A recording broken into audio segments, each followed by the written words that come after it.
Ruth, welcome to the show. Thank you very much. It's good to be here again. Yes, it's good to have you back here again. And what I want to dive into on this show is I want to dive into what is this whole concept about us being spiritual beings. I mean, it seems to me we're pretty flesh and blood.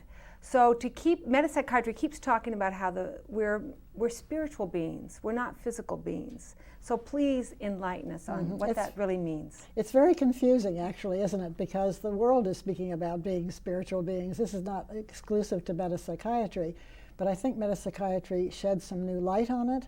Of course, the first thing we need to do is to define what the word spiritual means, which is non-material substance. So what is there about us that is non-material? Because you're talking about the flesh and blood and the bones and the organs and the brain. What is it about us that's non-material? And that's where, would you like to guess? Well, you bring up some interesting points. The first thing that comes to my mind is, love. A sense of our humanity, what we sort of refer to as humanity, which is our compassion, our ability to relate, to be connected to other people. These are things that are non-material. Yes. So we can say that spiritual values and spiritual qualities and inspiration, wisdom, understanding, these are spiritual aspects of being as well. But actually, it's the part of us that we call consciousness. And consciousness has been left out of the equation, so to speak, up until now. We thought we lived in a phenomenal world consisting of space, time, matter, and energy.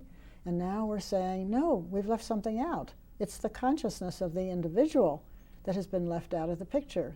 Can you define consciousness for us to understand what that is? That's another big word. Yes, it is. That I think it's been thrown around a lot, and I don't know if we know what it really is. Well, let's use a synonym for it, awareness. That we're more familiar with. So that's what consciousness is, the ability to be aware. So we have the ability to be aware of many things, more than we're aware of normally. And the first thing is self-awareness.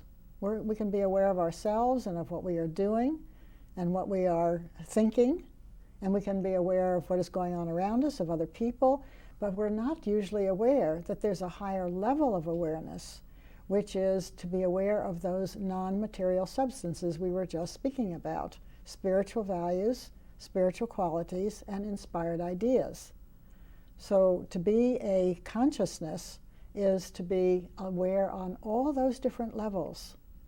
And how often are we aware of these aspects of our being? So we can be aware that we're non-material? Well, you're aware that awareness is something that is not material, is it? Yes, right, okay. Yeah, you can't put your finger on it. You can't locate where it is. Today, many individuals are speaking of consciousness as non-local. It doesn't exist in any locality. Where does it come from? It's here. It's available to us. We're aware that we are awarenesses. So I can be aware that I'm thinking. I can be aware that I'm here on this set and that we have the cameras rolling. I can be aware of how I'm feeling. Yes. And so what else are you saying? What is it to be spiritual then? Are you aware of a state of pegel we spoke about last time? Are you aware of peace? Are you aware of joy? Are you aware of happiness? Are you aware of beauty?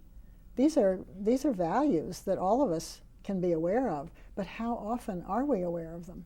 Right, they're qualities, and I guess I have to slip in and out. I have to remember to be aware of peacefulness, to remember to be aware that there can be gratitude or love around. Yes, that's right.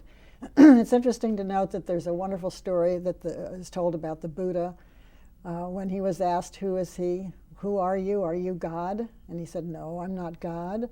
Well, are you an angel? No, I'm not an angel. Then are you a prophet? No, I'm not a prophet. What are you? And he said, I am awake. That's what awareness is, to be awake to all of those different levels, so that we're existing in a world that is phenomenal. But how do we see that world? Can we see it from a spiritual perspective? Do we see life in the context of the spiritual reality?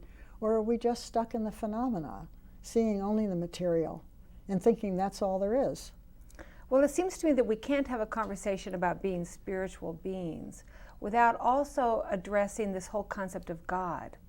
Because people can't think about spiritual, I think, without thinking about some sort of higher being. We think about a higher being that is higher than all of us, that it's encompassing of all of us, and that we're all down here, so to speak, and God is up there in some sort of heaven. I think we all grew up with that kind of image. Yeah. Because, of course, that's the only way a child can conceive of it. A child doesn't have the ability to think abstractly yet. And this isn't even beyond abstract. So the word God is a real stumbling block to all of us, I think. It certainly has been in my life until actually metapsychiatry gave me some words, namely Omniactive Love-Intelligence, which suddenly made a great deal of sense to me. But before I say that, you know, there are many wonderful words for God. There are many ways to see God. Just yesterday I was speaking to a minister who told me that in Zulu, God is called Unkula, and it means big, big. And I thought, well, I've never heard that one before. That's interesting. Big, big. That really explains something. It's beyond ourselves, right? So what is this that is beyond ourselves? It seems to be the higher mind of our mind, the infinite mind, the universal mind, the divine consciousness. So there are lots of different words. There's even the word, the fundamental order of existence. What does that consist of? What is that fundamental order? So we're saying that the fundamental order is the source, whatever is existence itself, and that is the source of spiritual values, spiritual qualities, and inspired, creative, intelligent ideas.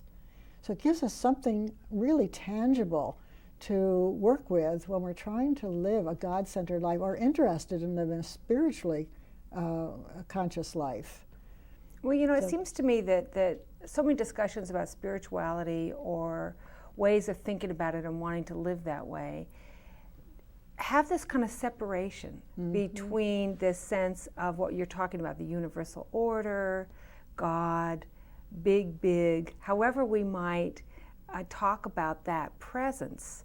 But there's a difference between that and then who I am right here, what happens every day in my life. And so what does metapsychiatry say about that? Well, what happens in everyday life is according to how your consciousness sees reality. Do you see the spirituality of life, or do you just see the materiality of life? And if you are seeing life only from the perspective of a human being, which is, we could define it as a person, a material being who is autonomous, who is self-motivated, who is self-energized, self-propelled, has to decide to come up with everything themselves and lives all alone, then you're seeing life strictly as a human being. But if you see yourself as a spiritual being, then no longer are you just dealing with a physical phenomenal world, you're actually looking through a different lens entirely. You're looking through the lens of peace and assurance and gratitude and love and generosity and freedom and goodness. And it changes the way you see the phenomena. It's an amazing thing how it happens. Yeah, one of the things I love about metapsychiatry is that it talks about mental health and spiritual health as being a beneficial presence in the world. That in a way it's saying, how I take that is that our purpose in life is to be like a gateway to God, to be a presence for this love intelligence that is at the essence of who we all are. And that seems to me to all of a sudden bring all these concepts of God that seem distant right down into the here and now in this present place. Yes, because you see, the more we can see spiritual values, the more we are actually seeing God, put it in quotes. Because God is the source of, or that is what God is spiritual values and spiritual qualities. So to be a beneficial presence, we could say the presence is a quality of consciousness, which is beneficial. And we can juxtapose that with being a beneficent person, let us say. If you're looking from the human level, you can say that the purpose of life is to be a good individual, a good person. So a do-gooder is a beneficent person. In contrast to that is a beneficial presence. That's a quality of consciousness. It's not a doer. It's not a thinker. It's not a beer. I mean, it is a beer. It's being who you really are, which is beneficial in everything that you do and say. Yes, what I love about that definition of being a beneficial presence is it doesn't have anything to do with coping or doing or growing or learning. It's really about the beingness of being present.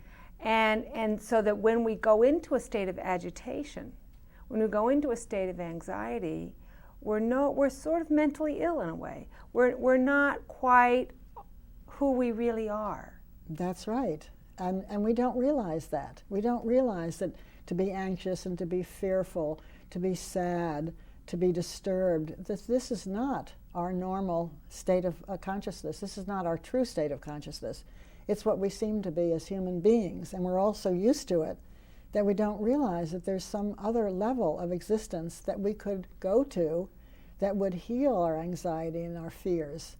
And of course, that's the work in counseling and in the work in our groups, is to help people to understand that there are very practical ways for us to come to the awareness of the fact that we are a spiritual or divine consciousness. Well, I want to get back to that, but first of all, I want to spend some more time with this definition of God, which is Omniactive Love-Intelligence, right? Is there more to it than that? No, Omniactive Love-Intelligence, actually. That is more to it, and that's a very important aspect of it, because what Dr. Hora realized, that spiritual love is always intelligent, and what is intelligent is always loving. Well, you have to talk about that, because those two things usually seem very different. Yes, they do, but they go together. And the practical way I can explain it is in my own life, that I used to think, that is to say, I would have made a decision, a choice, and I thought it was loving. I was doing my best. I thought it was loving, but it didn't work out. And I realized later it wasn't intelligent. Or I would make what I thought was an intelligent choice, and it didn't work out. And I would discover later, that wasn't really very loving. And I reminded of the biblical saying I attributed to St. Paul, who said, "The good that I would, I do not, and the evil that I would not, that I do." And I thought, I've done that 1,000,000 times in my life.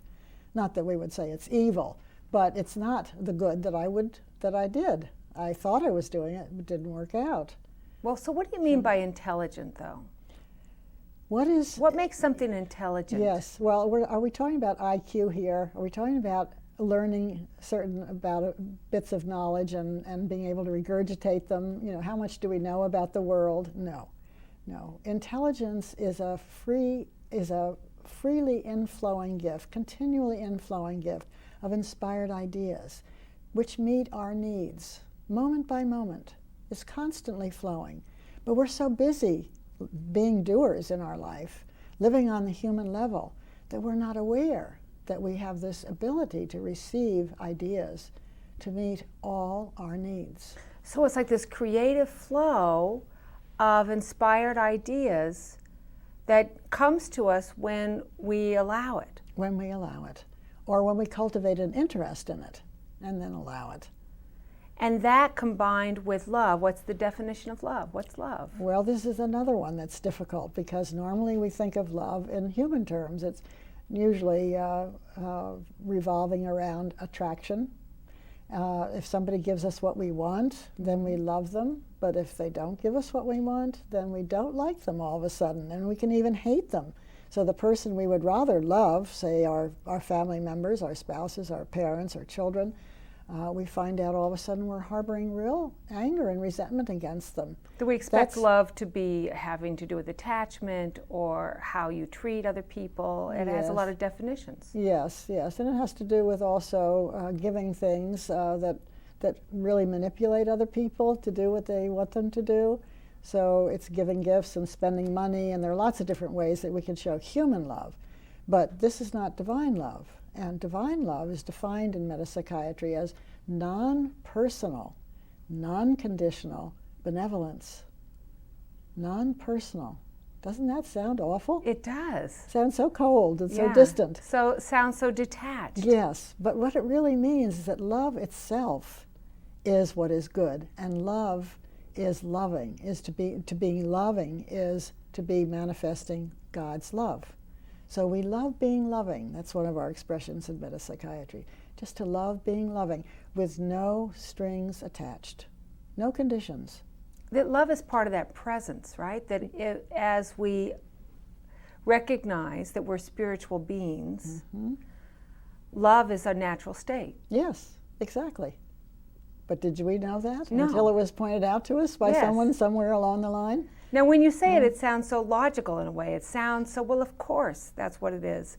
And of course, to enjoy being loving, to love being loving, to love just being a positive presence within any particular situation, Yes. is always great. I mean, it always It's beneficial. helps. It's beneficial. That's the right word. I was looking for that word. Yeah, it's beneficial. It doesn't hurt anyone. It's always a good thing. And so God is omniactive. Explain that now. What is omniactive? That's a big word. Everywhere active. There's no place in the entire universe where God's love and intelligence is not available to us. Anyone, no matter what their circumstances, can tune in, we could say, to Omniactive Love-Intelligence and be available to receive the ideas or the love or the whatever is needed in that moment. And it will come forth if we are interested in it. As Dr. Horace said often, it's not difficult to be enlightened. It's just difficult to be interested in enlightenment because we're so busy with the world. Yeah, we get so hung up in doing and task-oriented Yes. and expecting or wanting our life to go in ways that we think it should, and to feel that we have to make it happen in some way. Exactly. And so we're suggesting a whole other way to live, and that is to become aware of yourself as a spiritual being rather than seeing yourself simply as a human being. And another way in which we can become aware of this is this faculty of awareness that we have, or this consciousness that we are, is that normally what we do when something happens is to react. We react simply by our conditioning. We're used to saying something or doing something as a reaction. And there is a higher level of awareness which is called the ability to respond. So if we have the ability to respond, then we are willing to set aside our tendency to react and say, wait a minute, rather than reacting, let me see if there is some idea that can come to my mind at this moment. And let me wait for that to come. And if it doesn't, then you don't respond. And so very often when I'm counseling with married couples, I will say, stop reacting to each other when you when you see that that's what's happening, and just stop and listen and see if something comes to mind. And in that moment that something comes, it will be loving and it will be intelligent, and this will take care of the problem. You don't have to talk about the problem. The way to find the solution is not talking about the problem. You can't solve the problem on the level of the human being. It's well, impossible. you know what that brings up, though, is that the resistance there, I mean, I'm sure you've come up against this, especially when you're dealing with people who are married or trying to work things out, is that you have to give up being right. Oh, yes. That you might hear the wisdom that's there, you might be quiet enough and hear it, but you might not want to say it because then you won't be right anymore. That's right. One of Dr. Horace's little booklets, What Does God Want? Oh, no, sorry, it's called Self-Transcendence, starts off with, if you are more interested in being and living and seeing the truth than in being right, you have transcended yourself. And that's what is needed, because when we're not transcendent, coming at something from a transcendent viewpoint, we do get into disagreements. We argue, we have differences of opinions, and we can blow up at the drop of a hat. So it's not a good thing not to be aware of this ability that we have of self-transcendence.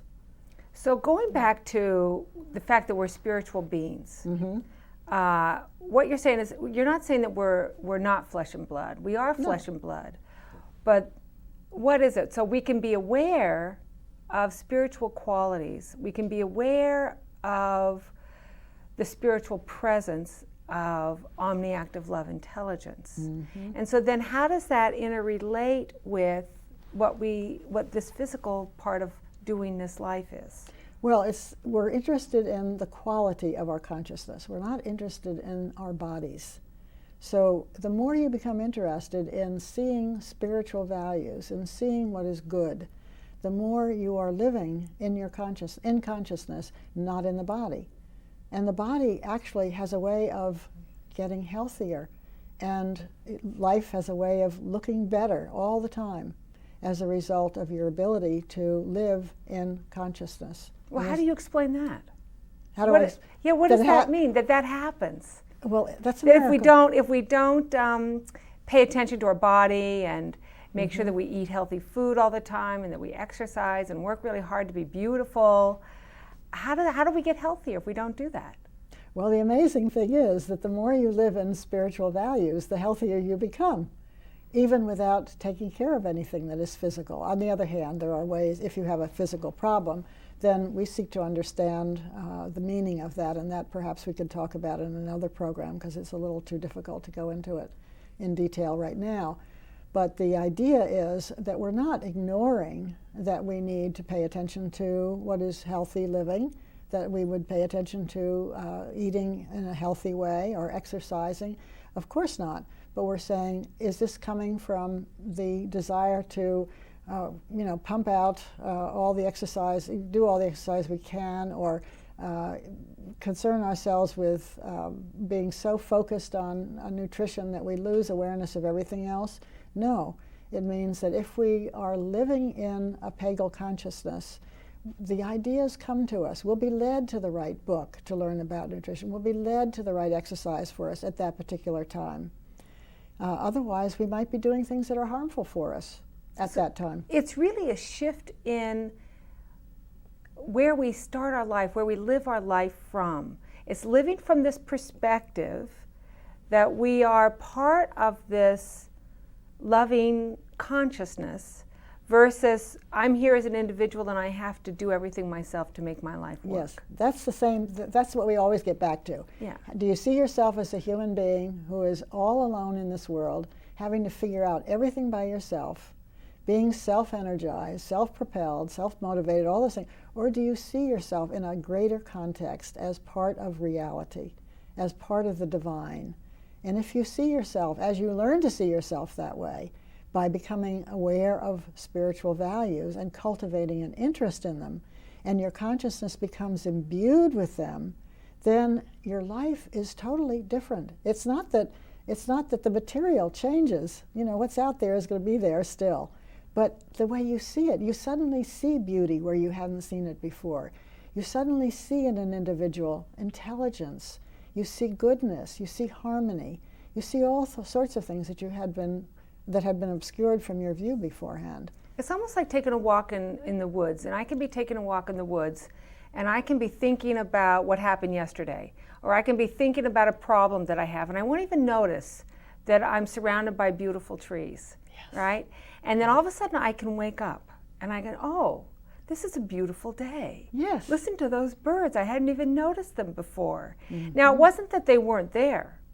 Right? I just hadn't been paying attention. I'd been focused on how am I going to solve this problem that I have. Yes, you were in your mind, totally wrapped up in your own thoughts, and therefore the rest was unavailable to you. You didn't even see it. So that's what you're a Buddha. You see, that's what it means to be a Buddha. It's waking up to that environment, to seeing everything, aware of yourself, aware of what you are feeling, aware of your thoughts, aware of what is going on around you, and aware of the beauty. That's the whole point. But it sounds like also being aware that I'm a spiritual being, that being aware that I am connected to all that is, in a way that I'm connected to Omniactive Love-Intelligence, that there is a continuous flow of creativity and inspired ideas that I am a part of. Yes. So if I let go to that or remember that, then that problem that I'm having will be solved.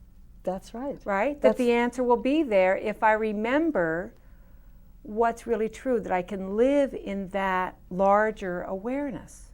That's the idea. And that's what makes you spiritual, by the way, is the fact that you are able to be aware of it. You're able to be aware of spiritual qualities, spiritual values, inspired ideas. That's what makes you a spiritual being. And then use them, and then it applies. We apply that to our actual physical, day-to-day. It's not to ignore that. Well, you know, it's not something we can do, Nancy. It's something that we are. If we are aware of them, we are that. That's the thing that's so amazing. That to be aware of beauty means to be beautiful. You're seeing beauty, so you become beautiful. If you're seeing goodness, you become good. If you're seeing love, you become loving. And if I'm aware that there are creative ideas out there, then the solution will be there, right? That's right. That's right. It's always available to be known. Well, we only have a moment left in this show today, but I can't help but ask this question. That in metapsychiatry, it seems like this is very simple. Whereas so many religious or philosophical ideas make it very complicated. But there's something very simple about this. What do you want to say about that in just the few moments we have left? Well, I think I'd have to quote again what Dr. Horace said, which is, it's easy to be enlightened. It's just not easy to be interested in it. Believe it or not, we are not usually interested. We have to suffer or be drawn. Another saying of Dr. Horace, we're either driven through suffering or drawn through wisdom. So let's hope that we can be drawn through wisdom. Yes. Well, thank you, Ruth, on that note, and thank you for doing the work you're doing and for being part of this discussion with me. Thank you for inviting me again. It's been a pleasure. And thank you for listening. This is Nancy Rosanoff with The Listening Place saying, be sure to tune in next time as we continue our series on metapsychiatry. Bye for now.